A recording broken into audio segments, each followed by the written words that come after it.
How are you doing, Aarti? Hi, Deji. I'm doing well, thanks. How are you doing? Very good, very good. Thank you for making the time. Wonderful. I know we had a bit of warm up earlier, and it was just interesting. I'm really expecting this to be one educative, engaging, and at the same time entertaining as best as we can. So thank you again for coming on. So the reason why we wanted people like yourself, professionals that are in property, especially in auction, is just to come and demystify things around auction. You are a queen in that respect. So I respect what you've been doing. And I thought when my team shared that with me, I said, let's have a conversation. If we can help one more person to understand how auction work better, if we can help one more person to be able to bring intensive of your brand to be able to bring a shit old property back to the market. That's the conversation about it. So either from a seller point of view, buyer point of view, I just wanted people to understand how auction work, and more Mhm. importantly, auction is getting more popular. So welcome on board. Why? I mean, you're called Aarti Auctions. I mean, tell us a bit about that. What does that really mean?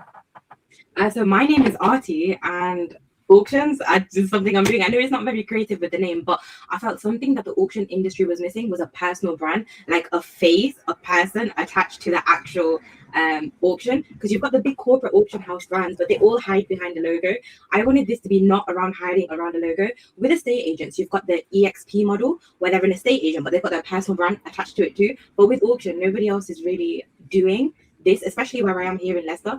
And when we're selling property, it is often people's most valuable asset. So what Sure. they need that personability, they need that person they know, like trust, they need that face, not a logo, not a corporate. And I really felt like there was a gap in the market with it. And when you emphasized on the point that year on year auctions are becoming a bigger thing, you're definitely right, because with the EIG data, which is the platform that holds all of the auction data, there are reports that say year on year the industry is up 20%. So why would I not attach social media, my brand, to property auctions? It just made sense for me. It's such a yeah, it just makes sense for me to do it. Yeah, very good. I mean, it's very much stand you out. It definitely. I mean, you're a noticeable brand, which is wonderful. I, your name with the brand just makes sense. Aarti Auctions. It just blend for me. So Yeah, and you mentioned it rightly. You're not hiding behind the logo or a mm, corporate brand. You're actually showing yourself, and that's where the yeah, value is. yeah. Property is a people business, and I see you do quite well of that. So how did you get into this? Why property? Why auction? What was the journey like? If you cast yourself back to when this all started. Yes, so the reason I kind of ended up here is I was in a corporate job in London after graduating from university, and that's what I thought that I wanted, like, get the graduate job after university. But once I was in it, I absolutely hated being told what to do. I absolutely hated asking another grown person for a day of work. It just wasn't my calling. And I think when you're an entrepreneur, what you're supposed to do. If you know you're supposed to not do this, it just feels wrong. And I kind of tapped into that. So quite fortunately and unfortunately, during COVID, I was put on furlough, and I am one of the people that ended up in like the property training course route. When you watch a YouTube video and it shows you a property training course, I got sucked into the funnel of that, and that's how my property journey started, really. And I started investing myself in property in the outskirts of Leicestershire. I'm in Leicester, but investing in Leicestershire. And I thought, okay, all of the derelict properties that I'm looking for, I can see on Rightmove, auction, auction, auction, auction. What's this whole auction business about? Why is everything that I'm looking for on auction? And just from doing that, I thought, do you know what? There's no one with a personal brand in the auction space. And if I'm looking for these properties, if I become the auction company, the auction house, surely they're going to come to me, right? I'm going to be the first person to see a property. So why not just help other people buy properties myself and build a brand around it? The fees, as you know, at auction, our fees are quite high. So I knew that I was going to make a lot of money doing it. And people do pay the fees as well. So purely, it was just a pain point of not liking my job and knowing that there was a gap in the market for it as well.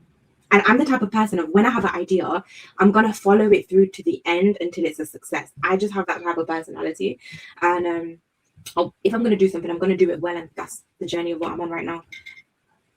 Thank you very much for that. Before we get into, you've talked about derelict and stuff, and one of what you're known for is the shit old hunter, and that's an interesting one. Before we get into that, you mentioned something that is very useful. I know a lot of people will be watching this and think like, how can I do the similar stuff? How can I maybe do something similar, maybe in a different business and stuff? So looking back to where you were as a university person, you went to school as a corporate. What was the transferable skills that you thought, okay, this is going to help me in my future? You mentioned something that you're one person that sees things through. you follow things through, which is very important skill to have in business. But if you just look at your younger self, what were the transferable skills that give you the confidence to actually feel there's a gap in the market, the corporates are hiding behind the logo, I can make a difference here? What were those transferable skills you would say, maybe to somebody else that's thinking of similar journey like yourself? Transferable skills. Okay, so I've always been a person that I don't really care what people think about me. Like, I just don't care. Like, I know it sounds bad. Like, it could be anybody. It could be my mom, my dad, my brother, my loved ones, whatever. I just don't care what anybody has to say or think about me.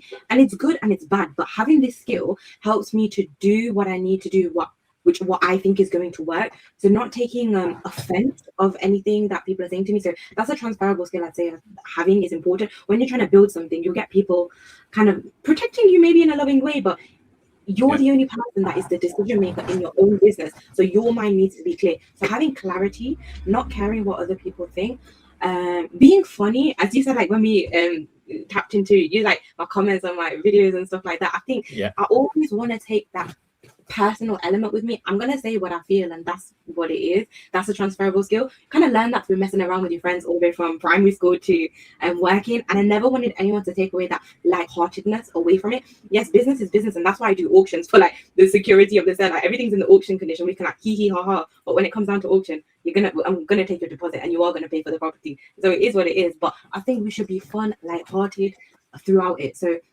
these are quite soft transferable skills. I know when you send transferable skills, it could be like analyzing data and doing this and doing that. But I think more of my softer transferable skills is something that I have taken with me on this journey. Yeah, and I think it's the right point. Maybe a lot of people focus on the hard skills, but the soft skills, it's what makes the difference, it's what stands you out. And I mean, most people's story, maybe yours is a little bit different. Most people's story would be, oh, I wasn't like this in primary school. Maybe I was a shy, timid person. But from what you're saying, you've had that orientation even when you're in primary school. Yeah, just messing around all the time. Yeah. So you're possibly the bully in the class then? I think no, we all bullied each other. We can say that. I don't know if that's what all bullies say, but we all like someone will bully me, but that's why I bully them back, kind of thing. Like, you know, we have to take it on the chin. Which is good. And that's definitely worthwhile in terms of what you do now. I mean, like I said, we had a little warm up and we were laughing about a few things. So just to bring that into perspective, one of the things you said is you don't care what people say about you. And I've seen your comments, I've seen what people say, and I've seen how you've responded to that. So tell the viewers, what are the usual things you get, and why is that? I mean, how did you feel when that kind of stuff started, and how have you been able to deal with it? I see it from the angle like, wow, this is blowing up your algorithm, because IG, Instagram will say that there's a lot of comments, there's a lot of things coming on and stuff, which is obviously giving you a lot of exposure. But how did you see that? And sometimes, I mean, being a female, some people will take that differently. So, but just tell us about what it was that people comment about, and why is that? How have you been able to reply back to them in a way that's professional, but at the same time, you taking a shine off the conversation? I always kind of relate it back to the property and back to the business. At the end of the day, the people that are commenting like funny things, they are not my target audience. They are not the cash buyers. But them commenting means that I get a bigger reach, I get more engagement, I get more alignment, more algorithm.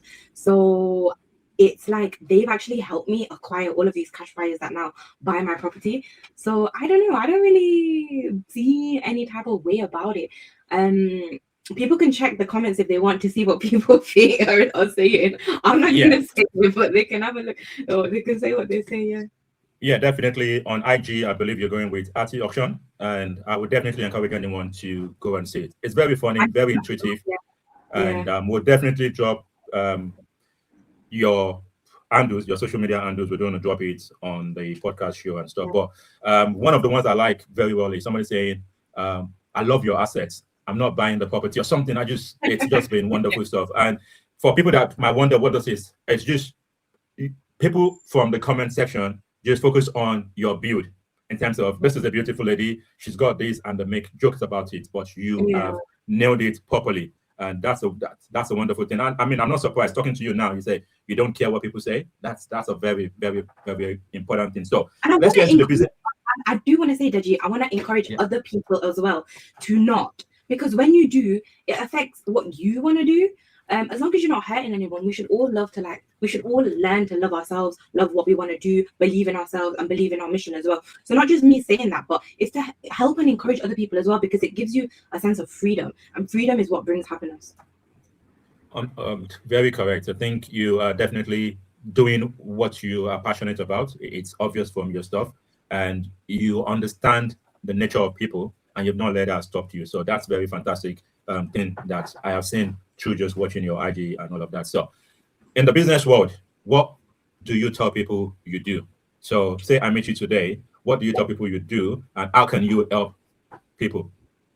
Okay, so if I meet somebody and say, what do you do? I say, I have an auction house business, and through that business, I help people sell property fast through auction. It could be residential, commercial, and land. The type of properties that I deal with are mostly inhabitable, unlivable.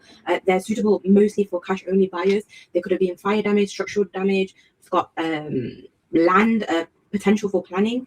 So yeah, that's my real. And then I am the shithole hunter as well. Yeah. That's good. So what's the tag name you go with, and why is that important in your business? Tagline. Yeah, the tagline that I go with is just the shithole hunter, because people are like, what's that? What do you mean? And there's quite, in the UK English vocabulary, when we say shithole, it means something that's absolutely knackered and really horrible. And hunter, there used to be a show called The Crocodile Hunter, so just used to go out and look for crocodiles. Now I'm looking for properties that are distressed, and it's part of the fun not being boring, not being corporate branded. Okay, that means that you're looking for something that most people would run away from. Most people would not consider it because it's just like, but that's where the opportunities are for the type of clients you work with. You mentioned about maybe having a planning gain and all of those things. So quite interesting to see. So from a buyer point of view, how do you attract your buyers, and how do you support them? How long does it take? So somebody has a property, now they know they've got a shit hole onto somewhere, and they want to reach out to you. What would that look like for them to help them sell their property? Then we'll go on the investor side later, but I just wanted to say to a buyer listening, to a seller listening, how would they work with you? Yeah, sure. So if a seller had maybe potentially inherited a property and it's needs modernization, the way that we would work with them is that first of all, we align on a reservation price. So they need to understand at auction, my job is not really to tell you how much your property is going to sell on auction. My job is to bring as much attention, as many eyeballs, as many cash buyers as possible to your property, to get you the highest price. So we would work in a sense where first of all, we agree the reservation price. So that's the minimum that they're willing to accept for their property. Regardless of if it goes for any more, they need to be happy with it. But they need to also understand that the guide price is what brings them in. So we establish that price. Once we establish that price, we acknowledge that it needs about 4 weeks of marketing time. So if you contacted me with a property today, we're on the 13th of August, so there's not enough time for August's auction because the legal pack needs to get ready, photography needs to get ready, and the marketing needs to go out, which is not 4 weeks until the end of August. So we put you into September's auction, but we can still put it live as soon as it comes live in case we get a pre-auction offer. So we work on the cycle of we need about 4 solid marketing weeks, and then auctions happen on the last Wednesday, and it used to be last Thursday of every month, but Wednesday or Thursday of every month. When the auction then happens, because the conveyancing is already all been done, the hammer goes down, legally binding contracts are exchanged, we take a 10% deposit straight away, and the buyer then has 20 working days to send the rest of the money. So we work in essence of that. It's a very systematic, straightforward process, and that's what I absolutely love about auctions. Like, no messing around. On the open market, as you may know, I think it's about 1 in 4 sales fall through because buyers change their mind, sellers change their mind. We don't get none of that at auction, because if you're putting down a deposit, you're committed. You don't want to lose that deposit. You'll do everything you can to pay, either find the money, bridging, lending, or anything else. Yeah. Okay. Thank you. For most buyers, one of the things I've seen going to auction or trying to explain to people out there, a lot of buyers are very concerned about the reserve, the guide price and stuff. How do you, because you need to get it to, I saw one of your videos that I can't remember the guy that I think you put it on for 30,000, and eventually I think you said 6 times multiple, maybe about 120 or something. That was BTG stuff. So the interesting part, which you have to work out as someone leading people to auction, is that balance for them to know, okay, yes, we need to leave it at this price. There's a 10% margin, but we want to draw people in. How do people feel when, because sometimes people, Okay. I've got a few people that feel like, why do I want to go to auction? Auction is for people that are desperate, people that don't have any other choice. That's the thinking with people. But from your experience, how does that change?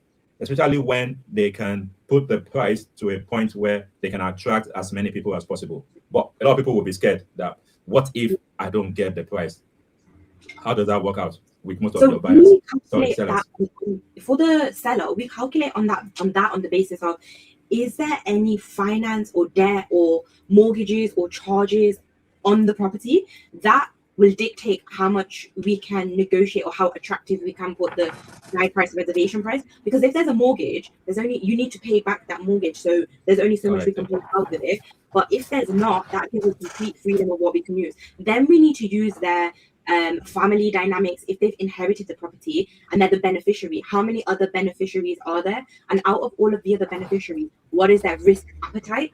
So you never want to put a reservation price which feels they would be upset if it sold for that particular price. So you need to let them understand that, but you also need to let them understand, like, what I do, the best thing I do is actually I send them the link for the live auction day. I say, watch this. I let them watch it, and they're so surprised on, the guide price all the way up to the reservation price. But we also explain, we take into context the area, comparables, and everything else. So it's all a complex picture of the debt remaining, their risk appetite, and comparables as well, and we all judge it on that. We also work backwards as well. So we say, if this is going to be a flip project, we'd expect an investor at this level to want to make about a 30,000k profit. They're probably going to spend about 50k, probably need 10 for legals and everything else.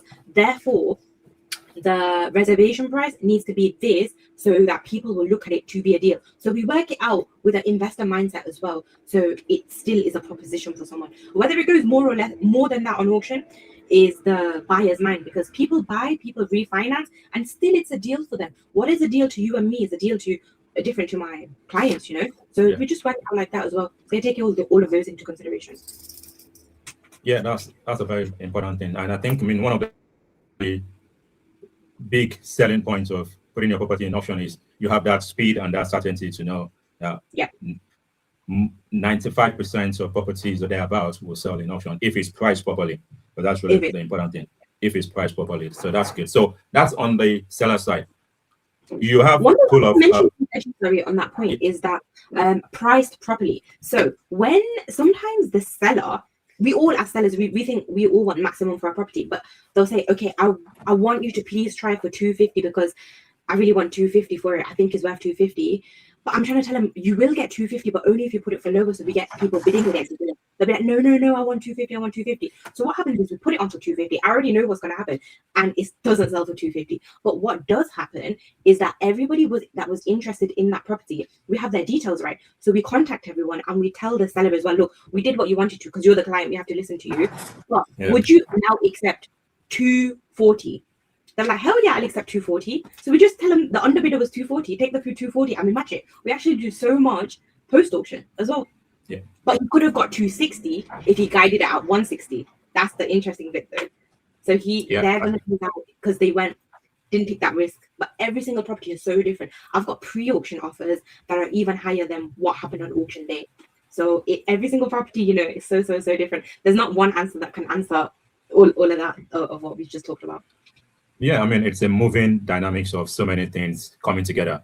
It might just be the amount of people in the room. It might be the amount of people that register. It might be summertime on the day. There's so many things that could happen. It might be someone is so keen to get that property that is going to overbid anybody else. So there's just so many things that could work to someone's advantage. But you mentioned something, and I don't want that to just go off. Post-auction.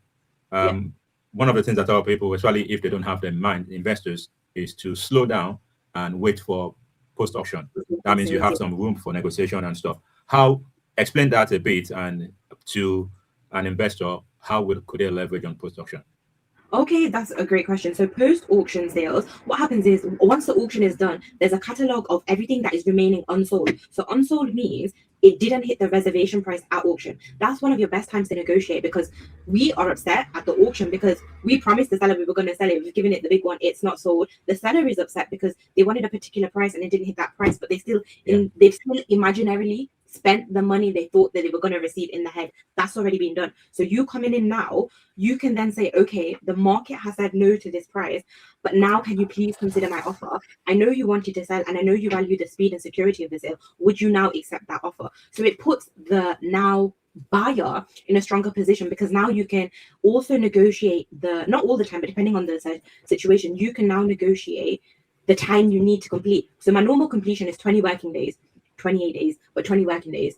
If you needed more time to raise finance, you could agree that to, let's say, 40 days, 50 days, 60 days, because the seller wants the security of the sale, but not everybody needs the speed. Like, they don't need the cash always. Sometimes they do, sometimes they don't. Most of the time they don't. So they'll say, okay, if you're going to definitely buy this property, I'll give you an extra 20 days for you to withdraw money from different investments or whatever you need. That gives the buyer some security as well. Not many people know that they can do that, but they can, yeah. That's a very important point. So what you just said, just to summarize on that, is yes, it's really 2 points there. 28 days is what is advertised, but I tell clients it's actually 20 days, because you take away the weekends. You only have 20 days, and that would be affected by so many other things, maybe public holiday, whatever it is. People have a life. You feel as if they really want this to happen, but you speak to a client sometimes, so like, oh, sorry, I'm on holiday, I'm day out and stuff. And like, this needs to happen. So people have life, so you have to think about that. You have to think about every factor of people involved, not just the clients, the solicitors, the lenders, everybody. So just a day sleep from one person could delay the whole process. I tell people, always focus your mind on 20 days or less, so that you use the last few days to clean things up. That's always the approach to go for when you're thinking of doing property in auction and stuff. So thank you for highlighting that. And something you mentioned that is very key that most people don't realize is sometimes when you know what you're doing, you can actually negotiate the timeline. Traditional auction is 28 days, some 14 days, but maybe if you're picking it up pre-auction or post-auction, there's room for you to negotiate, especially if they can trust that you are capable to complete the process. So they will give you that negotiation. I would think the best way to establish if there's room for time negotiation is that when you download the legal pack, you can look at who the seller is. If you see the seller is a property trader, so traders are that buy sell really quickly. They need to move quickly because they can't leave their money stuck in a deal. They need to move it on quickly. They will say no. They will say we want 9 days. They will say even less. Like, we've got really, really short completion times. But if your seller is potentially an individual, that changes things, because they didn't need this money. They've inherited this property. If your seller is like maybe bigger property selling company, they might not need the money urgently. So is it a trader? Is it an individual? Is it a company? And the legal pack would help you establish who that is. Who is the owner of the property? It can help you establish that. That's a gold mine you just dropped there. A lot of people wouldn't know that. So and that brings 2 questions. We're going to talk about the trader. I've written something about the trader, and also on the legal pack. How many times in your experience have you seen people buy property in auction and not actually understand what is in the legal pack? Help us just think about the next person listening to this might not know what a legal pack is. So give us your clear understanding of that, and then tell us whatever stories or other things you've seen and how that has panned out in terms of the legal pack. Okay, so the legal pack is all of the conveyancing documents you need to either buy or sell a property. In the open market or with a normal estate agent, what would happen is you put an offer in, then you get your solicitors, they get the solicitors. You do things like searches, water, drainage, gas, electric, title. What else is it? What else is in there? I feel like I should have an example. Environmental, so many things. Yeah, environmental. And the interesting thing at auction is the seller can put as much or as little as they want in the legal pack. Sometimes you can put nothing if you want to put nothing in it, but you can you put as much or as little as you want. So people say, what should you look out for in the legal pack? Well, interestingly, you should look out for what's not there, what's missing. If something is missing, you can get it yourself. You could order the searches yourself. You could do various things yourself, but you have to look at what's missing. So what are very costly things that people might miss in a legal pack? So these things might be hidden in the special conditions section of the legal pack. So the special conditions are when the hammer goes down and you exchange on this property, what are you also paying for? A very common one is the seller's legal cost. So their solicitor's cost, you will be paying for them as well. So factor that into your deal. A very cheeky one is tenant arrears. So what this means is that all tenant that they had, what is the rent that they not paid for accrued in there? I've had ones like 25k, 35k, which can kill a deal, but look out for tenant arrears. Another thing that they could look out for is titles. What type of title is it? So when I say title, you could have something such as a possessory title. What that means is sometimes it's alarming, sometimes it's not. But what it could mean is that you buy this property and someone comes along and they claim that the property belongs to them because it's not in one title. It's not it's not an absolute title. It's a possessory title. Different types of title complications. They could look out for, honestly, there's a list. We need to make a list. Let's do another podcast on a list of them. Yeah. I'll make the list and we'll go through them. I can't think of them right now, but that is good. I think to summarize what you're saying is the deal is don't start looking at the pictures or doing anything if you don't understand the legal part. Yeah. The deal starts on the legal part. One thing that you have not prepared for could cost you more. You've talked about rental. The other things that comes to mind is for people buying block of flats leasehold the leasehold stuff. There could be arrears or planned work that you're not aware of as section something I can't remember now, but those are things that you. So in summary, I think just to be clear for anybody listening to this, I don't advise anybody to read the legal part for you to understand what it is, but find a professional to interpret what it is to you, and more importantly, how does that affect the legal structure of what you're doing? How does that affect your timeline? And more importantly, if you're getting finance, how does that affect the finance? So please, auction could be fantastic either way, but any error on the legal pack could cost you so much. So please be careful. There's a lot of tools out there you can use to analyze your auction legal pack and stuff. But I have seen people that have not read the legal pack. So from a seller point of view, before we move to the sellers, have you had any stories, any experience of someone buying a property, have not actually read the legal pack and something came up that could have been avoided? So believe it or not, most of my buyers don't actually read the legal pack, believe it or not.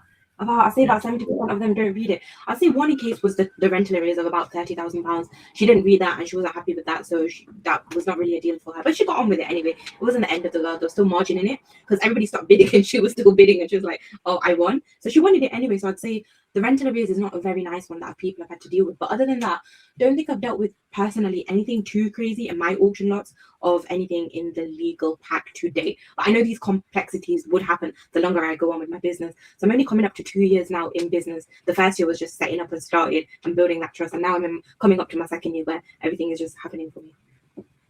Yeah, you're doing great, and you definitely know what you're speaking about in terms of auction. So we've talked about the buyers. I mean, there's always two sides to the story when you think about the auction. Let's delve into sellers. The buyers that wants to buy the auction, not the people that's placing the property in auction. What sort of advice do you have for someone buying property in auction? Apart from, I know we talked about the legal part, but are there other things that makes a deal a deal? If they have to start, what should they be looking at? How should they look at a property in auction versus a property on the open market? So let's speak a bit about the people buying this time on auction. Okay, so for all of my buyers and the people buying, I would say be generous with your wallet. Open your wallet up to the world. Open your wallet up to auction. Come on, bid as much as you want. Come on, guys, go for it. Just one more. Just one more, because it could be you. You know, do you want to miss out on this opportunity? Because there's cost, but there's also an opportunity cost. Do you want to be the person missing out? Often, when I meet people at other properties, they say to me, only if I bought that property 10 years ago, only if I bought that property 5 years ago. Guys, don't be that person. Don't be that person. Buy it. It might not be a money in, money out deal, which is these ones that everyone looks for. I understand things are a lot tighter and harder these days, and it costs more to renovate property as well. I get it, but just buy it. Buy it. Buy it with confidence. Buy it with happiness. Buy it with conviction. There's something that drew you to that property, so buy it. That's what I say, Deji. Buy it. What you would expect me to say. That's very true. I think sometimes people might lose out on maybe 2,000, 5,000 or something. But one thing I always say to people is, as a buyer, you want to obviously know what's the maximum you can go for, because there's always a deal somewhere. Be cautious, know your numbers, and then you would eventually get something good. Auction is scary. Yeah, auction could be scary, but like you said, there's a cost and there's an opportunity to those things. So there might be times where you buy not the best value. There might be time where you just pick up a wonderful deal. So that's what it is. But again, know what you're buying, understand the area, know how it works, read all the costs, because there could be buyers premium added to you. You could be paying for the solicitors. There's so much. As far as you are aware of those and you put that into your cost, then that's just as fine. So yeah, so that's what it would be. Yeah, I would say don't have your maximum you can afford on a round number. Don't end on a round number, end on a 3 or a 4 or a 7, because everybody else has done their calculations and they'll be like 260 is my max. Don't let 260 be your max. Be like a 261, 262, not a round. Don't end on a round number, because most people have have that fixed number, that round number that they're gonna end up, because not many people end on the round. Like, stop them.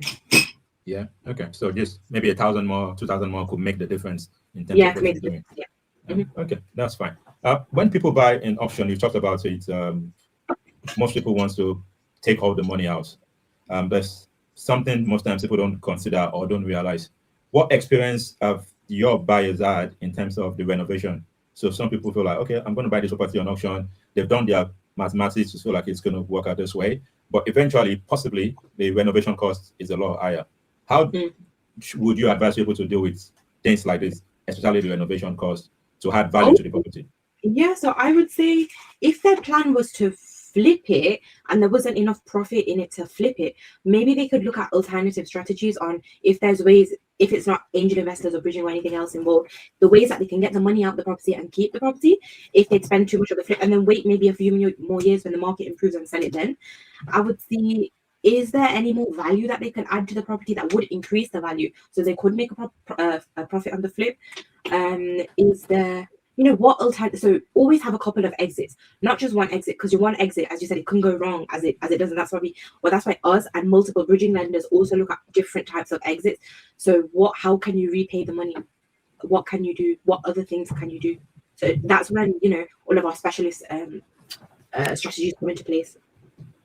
Thank you for highlighting that. One of the weakest things people don't think about until it's too late is the exit fee. Either you are getting finance from bridging or short-term firm or whatever that is, or even if you're putting in your cash, you just want to understand what would this be at the end of the whole game. If I'm flipping, how long will it take? Because people don't factor in the time it takes to flip and the holding cost that you need to cater for.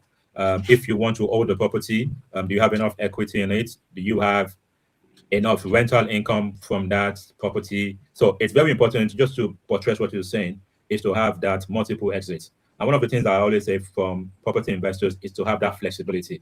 That is a gold mine when you know that you have one or two options, rather than this is the only option, and if it doesn't work, the deal is dead. Sometimes it might mean that you renting it out longer. You might be renting it out to social housing. You might be renting it out as a short-let apartment. Just whatever works that would increase the value of that property. Sometimes you've overspent on the purchase or you've overspent on the build cost, but there is still room when you're thinking with stuff. And I like the way you're analyzing it, which is why I always tell people, have someone on your team like Aarti that understand and dealt with different people with different scenario that might be able to give you an idea that you'd not even thought about. So that's always something. So talking about that, do you have any mentorship program?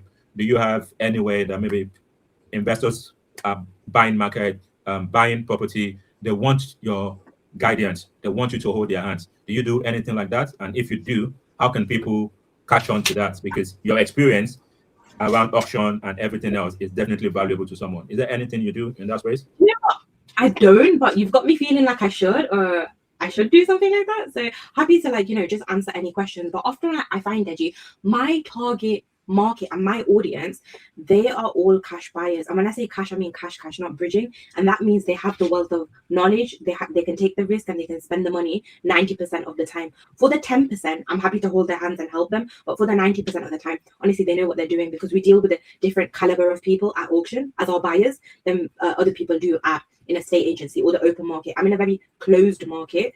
So most of the time, people don't ask me these things, but more than happy to offer. So what I'm working on right now is a passport size little booklet, and in there are tried and tested tradespeople that I've used myself and that I can rely on, and they can say that they mentioned me, and then I work with the trade guys and they give me something like kickback or whatever. Or I can recommend If someone's looking for a social housing contract, what's the best way to find that? If somebody's looking for a buy to let it, what are my best recommended letting agencies, independent small ones? If someone wants to flip it, what are the best estate agents that I know on the back end? So I am working on a small like a passport size book. So when someone buys the property and I do the key handover and I give them the keys, when I give them the keys, I'm also going to give them this booklet. And in this booklet, it's going to have all of my tried and tested tradespeople of where they bought that property is, and alternative strategies and things that they can look at and do as well. So I want to do something different and I do want to provide value. But generally speaking, in terms of that, my buyers are very sophisticated, luckily enough, and I think that's what I've chosen auction as well. I'm really dealing with a different caliber of people. These are business owners. These are like jewelers. These are, you know, they've had multi-million-pound businesses. That's why they're buying properties like this so easily. So they don't often ask me those questions, but I'm gonna create something for them just if they want to use something different. Yeah, if they want to do something or use something different. Okay, that's definitely an angle. I don't mean to be a trainer that train without substance and all of those things, but you've got the experience, very unique in itself. There might be people that needs a bit of hand-holding, or it might be just that level of guidance. Again, it doesn't have to be anything structured. You do quite a lot on social media. It might just be putting something together that just go through the basics, and people can just go and watch that or something. Maybe put it on YouTube for just someone to have access to, and then if that question ever come out. So what I do personally is, if someone asks me a question, I rather do a video of it. I send it to the person, but at least it's something for me I can refer to somebody else, because most likely someone else would ask the same question. So why do I want to keep answering the same question over and over again? So that would be somewhere for you to think about. Auction traders. Explain what that is, and any investors that you know, because you mentioned when you're looking at the legal pack, if it's a trader, you know they want their money quicker and stuff. So for people that want to understand what auction trading is, or how they can, maybe for some of your clients that have deep pockets, how can they get into auction trading, and what are the different arbitrage that makes auction trading sensible? So okay, so auction trading is when somebody doesn't necessarily, they're not the original owner of the property. They could have bought it from somewhere else, or they might just be doing like a contractual kind of a delayed completion kind of thing. So they say they're going to give this amount of money. So so what it is auction traders truly understand the philosophy of auctions. I've got a love-hate relationship with them. I love them because they understand how powerful auctions are. They understand that if you put the property on for £1, it's going to sell for more, even faster, because what it does is everybody becomes so interested and everybody will bid for it, you know. And so auction traders truly understand the power of auctions, but they are ruthless as well at the same time. Auction traders, they can sometimes buy properties really cheap from vulnerable people, and I want to be the person that helps the seller, the true seller of the property, get as much for their property as fast as possible.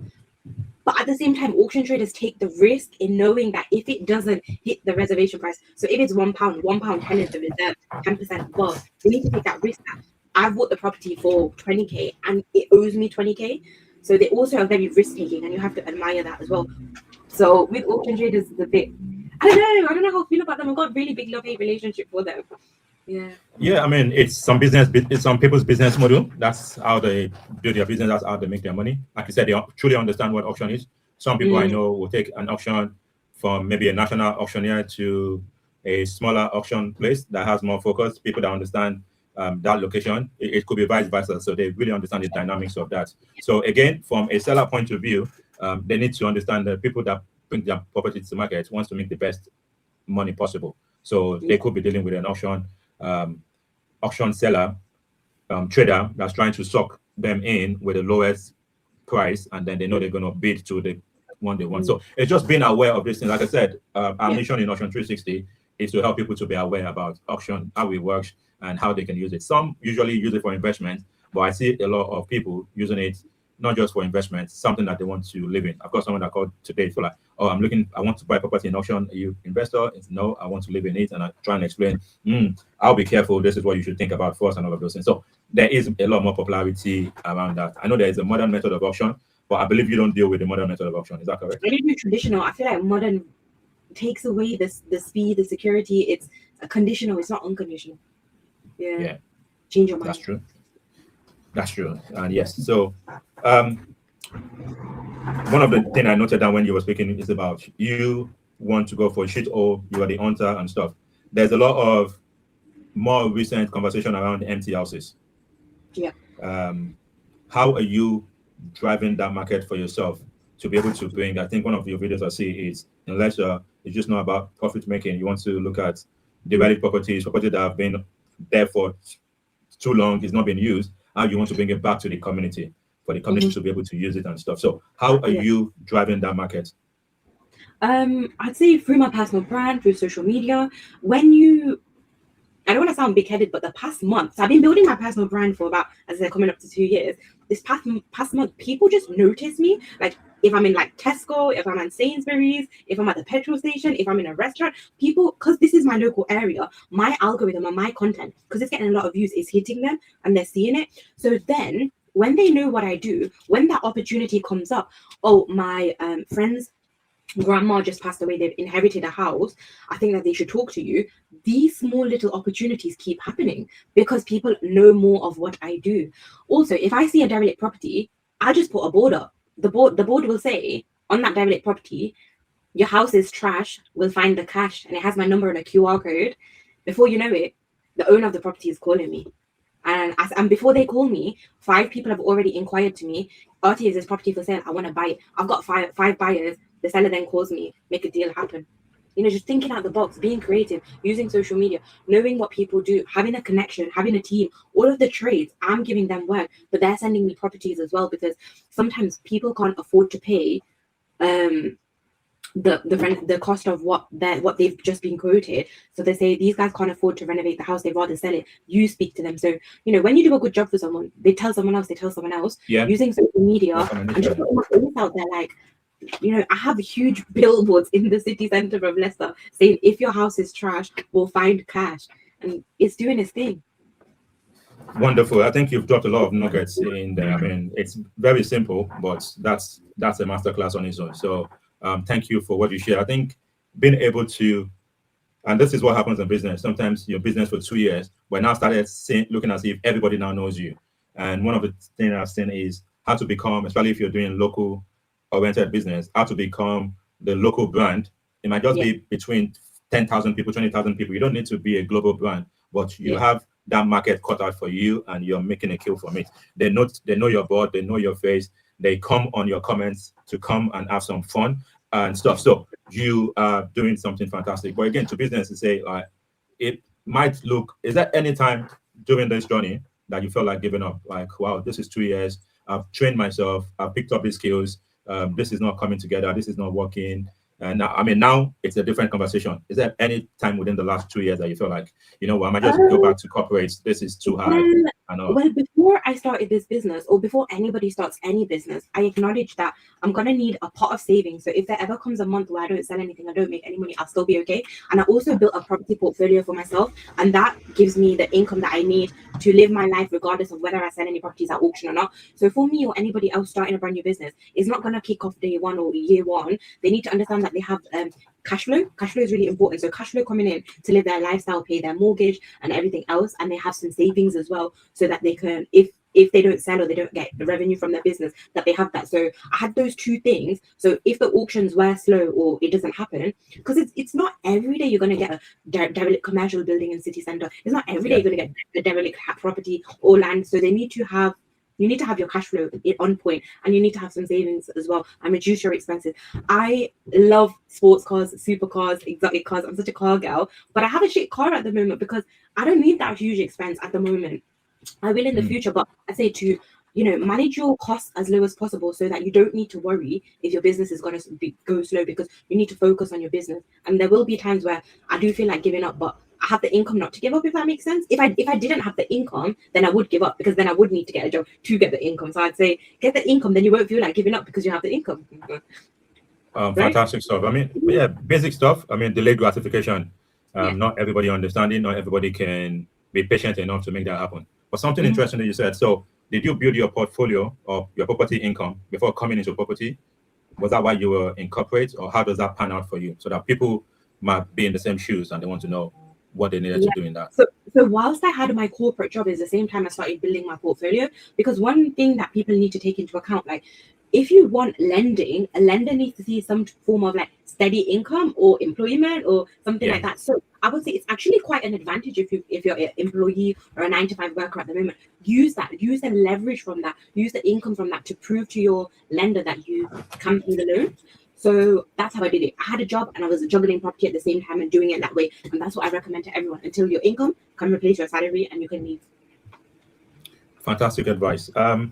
Is there anything, I mean, if you catch your, I'm trying to round up now. So if you catch your mind, I mean, what would you say to your younger self? Let's say someone is 20 years younger and you want to give them advice. Like, it might be in property, it might be based on your experience in life, because you've got a very unique and a positive way to life.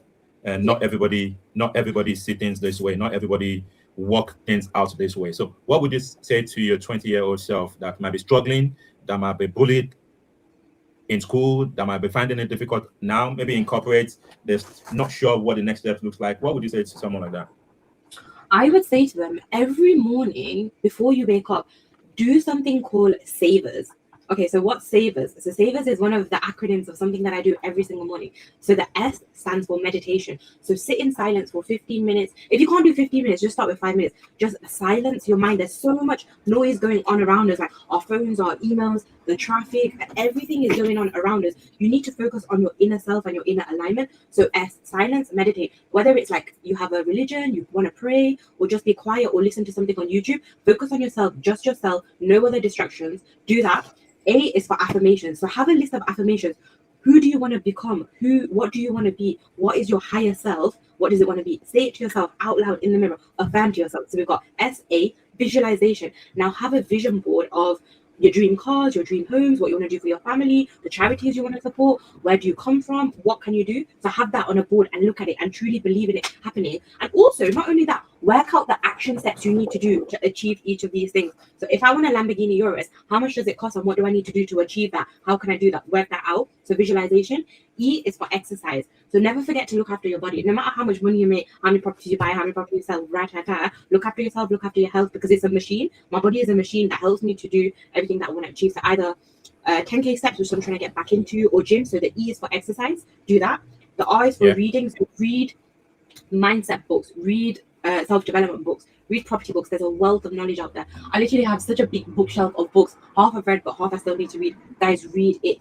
You think of better things when you read. It's such a powerful thing to read people's content, because it's everything that they've accumulated and put it onto paper for you. So we're on R, so savor, and the S is for scribing. So journal about what you want to achieve, what you're grateful for. Have gratitude, even if you don't have everything in the world. It's not the person with everything in the world that's the happiest person. It's the person that's grateful for what they have and choose the happiest person. So write down all the things you're grateful for and look back at it at the end of the year on like New Year's Day or New Year's Eve, and you'll be so happy. So I would say to my younger self and all the other younger people and everybody, have a morning routine called savers. Well, savers is what I use. Or create your own morning routine which works for you. Wake up earlier and do it, because these are the small little habits and the small little things that change your life. Not thinking or not saying you're going to do something, not having these amazing ideas, but your small little habits. So that's what I'd say. That's a very practical tip that I wanted to leave the guys with. Thank you very much for that. I've definitely seen that before. Is that the morning habit or something? There's a book. Miracle Morning, Elrod. Yeah. Miracle Morning, that's the one. Miracle Morning. So I was going to let you go, but you just brought some very important topic here. I love reading books myself. I saw something you posted recently talking about a lot of people renovate houses, renovate homes and stuff, but they don't renovate their mind. They don't renovate their. I said that. That sounds really good. Yeah. Oh, okay, that sounds good. Yeah, that's. I think you went for is it Mackenzie? There's this. The hypnotherapist. Yeah. Yes, you went for the hypno stuff, and then tell us why and what you gained from that, and how would you recommend that to anyone? Deji, I'm hypnotizing everyone to sell their property. I'm hypnotizing everyone to buy their properties as well. Look into my eyes. Say you want to be 20K more. But no, I think it's with hypnosis, it's all about like psychology, and auctions is all about psychology. All auctions are about sales psychology. So it was just understanding the elements of when people feel in like a hypnosis trance state, what's different to their waking state, and then combining the two and just understanding on how, the psychology of humans, essentially. So, but I am hypnotizing people. That is a that is a masterclass that needs to be expanded. For anybody who don't understand that, you are either being sold to, or there's a book, either you're selling or you're being sold to or something. So there's a mindset behind everything. So I like the way you put that together, and you're using it in property. The stuff was just fantastic. So is there anything we missed? Any fantastic thing? I Anything feel we like should we have could asked? go on Any forever, angle? but I know we've got a limit on this. But what we'll do is, you know, the list that we talked about of things to look out in the legal pack. Maybe we could have like a slides and just go through different things there. I think that would be quite interesting. Yeah, definitely. I think, I mean, I think I would love you to talk on that. Like I said, I do a lot on auction, and one of the things is making sure people go to understand. Deji, you got to send me a book. I came on the podcast for free. You got to post me a book. Definitely, I'll send you a signed copy. Yeah, send me a signed copy. 100%. One of the things I tell people is understand the legal pack. So I would love, I mean, you have cut on it slightly, but there's a lot more to expand on. So maybe we could do a section just to talk about the legal pack and stuff. It will be a fantastic read for anyone. So it's been wonderful speaking to you. It was a chance that someone shared your post, because obviously I'm keeping everybody that is on auction, I'm keeping them on my radar, see what we can do together, see how we can collaborate, work things out and stuff. But more importantly for me, it's seeing people like you that are giving the education on the day-to-day and stuff, which is fantastic for me. So you have been sharing a lot, wonderful stuff. So keep doing what you're doing. I'm sure 2 years from here, 1 year from now, we'll be talking about something different. Last question. I know you are based on Leicester. Is there any plan to go nationwide or to go to more cities to do things that you're doing now, plant it somewhere else, because you have a winning idea? Yeah, definitely. So Leicestershire is my niche and what I want to get really known for and like known about. But because of my social media presence, I do get property leads in like Manchester to London to Newcastle. And if it's worth it, if it's I can be more selective because it's further away. So for example, if it's in London, if it's over 700k, it's worth the travel. But anything smaller is not really worth it. Like if there's like a small little garage in Yorkshire, keep it like I send you to someone else. Yeah, so we're quite selective. We do cover the rest of the UK, but for my own, to be able to grow my own personal brand, I'm focusing on Leicestershire. But then we can, you know, potentially franchise the model out, or as in like it could be Deji Auctions, or you know, help other people to build a business like this as well. But yeah, I do take on properties outside of Leicester as well. Okay, all right. So there's a lot for people to watch out for. 100%, please. We'll share the details. Connect with Aarti. Either you help her find a property she's going to bring back to the market. If you're living in Leicester or you're walking about, you see houses that feels like this is a shit hole, then don't think of anybody else. Think of Aarti. She'll find a home for it, either in Leicester, wherever it is. I think that will be my stuff. And we'll leave all of your details, how they can contact you, email address, everything possible, so that you can continue to grow your business and you can help people on this journey. So wonderful time with you. I am so glad to have you, and thank you for coming. And I'll definitely be sending you a signed copy of my book. I mean, thank you. You are an expert in this already. Yeah. So thank you so much. Any last word before you sign out? Any last words? Guys, bid to the max. I was gonna say bid to the max, guys. Bid to the max.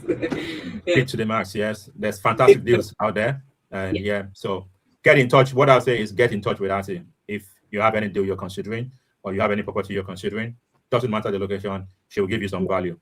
So and I can also say before leaving, I give referral fees as well. So if it's not your property, but you've been in the conversation and you're the reason I've got the opportunity to sell this property, more than happy to offer referral fees as well, even if it's not your own property, but you helping me out in my business. We do that. So you don't have to be in property, but you can still earn something from property. That's a fantastic one. So anybody that wants to take the opportunity, reach out to Aarti. Aarti Auctions, you can't miss it. And please don't forget, check our IG page and make sure you love everything she's doing. Thank you very much, Aarti. Yeah. We'll put everything on the show notes.